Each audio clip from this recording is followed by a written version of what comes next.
Hey everyone, welcome to this episode of Last Man Standing, and today we're going to be bringing you the top 5 moments that took place at Fyter Fest, along with all the other matches that took place. And before we continue, please like this video, hit the thumbs up, subscribe to our YouTube channel, and stay tuned for the top 5 moments of Fyter Fest.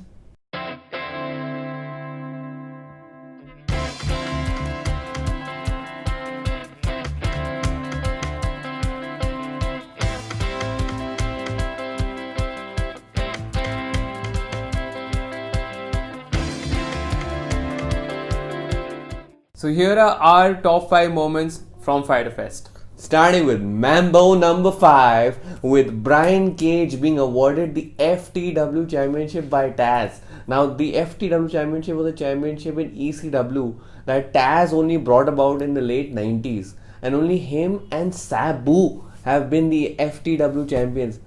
What? And now Brian Cage has been awarded that championship, and it was definitely a moment that took place at Fyter Fest. I don't know why this moment has taken place now. It could have taken place after he had that match with Jon Moxley, and we feel that maybe Brian Cage might lose to Jon Moxley as a result of him being the FTW champion. But we'll see. This has definitely cracked our top 5 though. Number 4, MJF and Wardlow losing finally to the Jurassic Express, Jungle Boy and Luchasaurus. So there were already rivalries coming into this match between MJF and Jungle Boy, because MJF had defeated him at Double or Nothing, and Luchasaurus also recently lost to Wardlow in a lumberjack match. So the Jurassic Express had a lot to fight for, and they did. They performed really well. It was the first match of the first night, and it really tore the house down, really set the bar real high. And finally MJF getting a loss in 2020, although he did not get pinned. Still yet to be pinned in AEW. So that match was definitely in our top 5 moments of Fyter Fest. And moving on to the third moment at Fyter Fest, which is Cody Rhodes retaining his TNT Championship against Jake Hager. And I can appreciate the fact that Cody Rhodes tries to have stories in his matches. This David versus Goliath story he tried to tell, but unfortunately for the last couple of weeks his storytelling has been absurd. The match quality has been mediocre, and this was no exception. The end came about when he reversed a chokehold and he pinned Jake Hager, and it came off as kind of a botched or awkward ending, and he retained his TNT Championship, but really needs to work on his match quality. So Cody Rhodes retaining, that's number 3. Coming down to number 2, Kenny Omega and Hangman Page retaining the tag team titles twice. So on the first night they defeated Best Friends, and on the second night they were facing Private Party, who had beaten Proud and Powerful at the first night.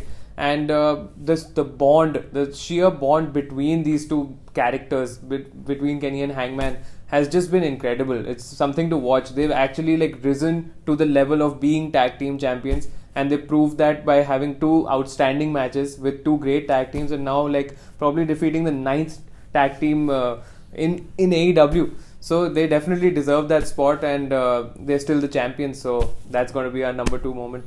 And a number 1 moment from Fyter Fest was the shocking result of Lucha Brothers and Butcher and the Blade defeating the Young Bucks and FTR. Nobody could have called that. Nobody. I mean, first of all, the match was incredible. The wrestling in itself, the High Flyers, who are Ray Phoenix and Nick Jackson, tearing the house down completely. Ray Phoenix did a Canadian Destroyer outside of the ring. I mean, what the hell? I've never seen that. And Nick Jackson also giving a Hurricane Runner from the top rope to Ray Phoenix. I mean, whoa.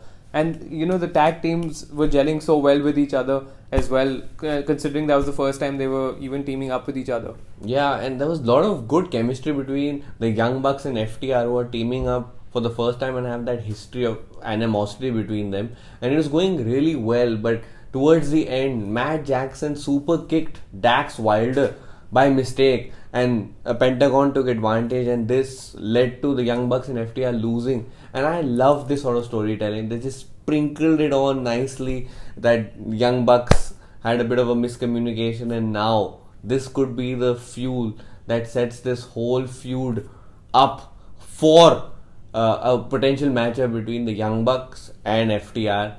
I'm looking forward to it. This is clearly the number one moment coming out of Fyter Fest. And another news. Shida retains her AEW Women's title against Penelope Ford in a very hard fought match. Penelope had everything going for her. Even her boyfriend Kip came to save her or tried to make her win the match, but got hit on the head with a kendo stick. Poor lad. I mean, had to go back all the way to England. Oh, what the fuck is going on? Anyway, Shida gave a really good match. I mean, Penelope was a good contender, and she's proven to have risen to the level of being the number one contender. But it wasn't enough. Shida was too strong, gave her the double knee, and retained the AEW Women's title. And we also saw the Dark Order comprising of Brody Lee, Stu Grayson and Colt Cabana taking on SCU. And before the match we saw that Colt Cabana had some bruised ribs, but Brody Lee told him to just get on with it and let's fight. And it was a pretty interesting matchup because we saw Stu Grayson's athleticism, Brody Lee completely dominated, and Colt Cabana tried to help out wherever he could. And in the end we saw Brody Lee do the damage and let Colt Cabana get the victory, thereby Dark Order winning. And now it's a very interesting storyline because you don't know if Colt Cabana is playing the Dark Order just to accumulate victories or if the Dark Order is really trying to recruit Colt Cabana. So the story is very delicately poised and would love to see where it goes in the subsequent weeks.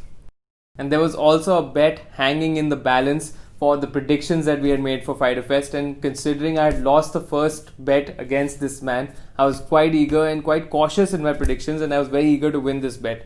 And it started really well for me because the first night I predicted Jurassic Express beating Wardlow and MJF, but this man said that Private Party would beat Proud and Powerful, which I found very surprising. But Private Party won that match, so we were 1-1. And the final match, which was Kenny Omega and Hangman Page versus Best Friends, I predicted Kenny and Hangman retaining the titles, and that came true because I don't know why the hell he went for Best Friends winning the title. I don't know what he thought. But I was up 2-1 on night 1. And then night 2, Le Champion, save me. You never bet against Chris Jericho. And he had a match of the night against Orange Cassidy. His experience and his wrestling knowledge helped him out and defeated Orange Cassidy's youth and vigor by hitting the Judas effect.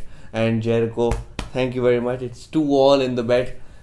Le Champion rules. And Orange Cassidy had a really good performance. That match was really critically acclaimed as well.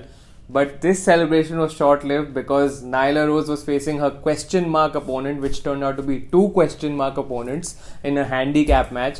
And the main reason of this match was actually for her to announce to the world that she has hired a manager for herself who's going to be revealed in the near future, and she's going to be by her side and going to do everything right by her. So we don't know who it's going to be, but it's going to be very exciting. But she won that handicap match with utter ease, and thereby giving me the victory. 3-2. I won this prediction round, and oh my god, how I waited for this moment because this jackass gave me the walls of Jericho.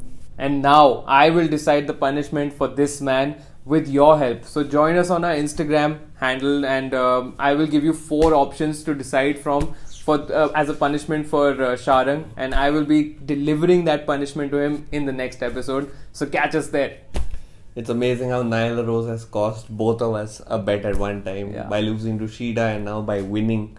Other than you looking forward to me getting a punishment, we have a great match card to review this week because this week Fight for the Fallen is taking place on AEW Dynamite and has some kick-ass matches. First of all, Cody Rhodes is defending his TNT Championship against Sonny Kiss. It's going to be an interesting match, I'm sure. And then we have FTR taking on Lucha Brothers for the very first time. That is going to be an amazing tag team match. That's going to be a spicy one. Yeah, and then we also have a 6-man tag where the Elite, comprising of the Young Bucks and Kenny Omega, are going to be taking on Jurassic Express. That's going to be amazing. And for the main event for Fight for the Fallen, we have Brian Cage taking on Jon Moxley. And the question is, who can stop the path of Cage? Well, Jon Moxley, you ain't doing it, and we're going to get a new World Heavyweight Champion. So deal with it. Tune into our next episode where we review Fight for the Fallen, and I give this broadcast colleague of mine the punishment that he deserves. And till then, stay safe, stay home, and we'll see you. Hey, if you like that video, hit the subscribe button. And to know everything about All Elite Wrestling, you know who to call. We're the last man standing. and we'll see you.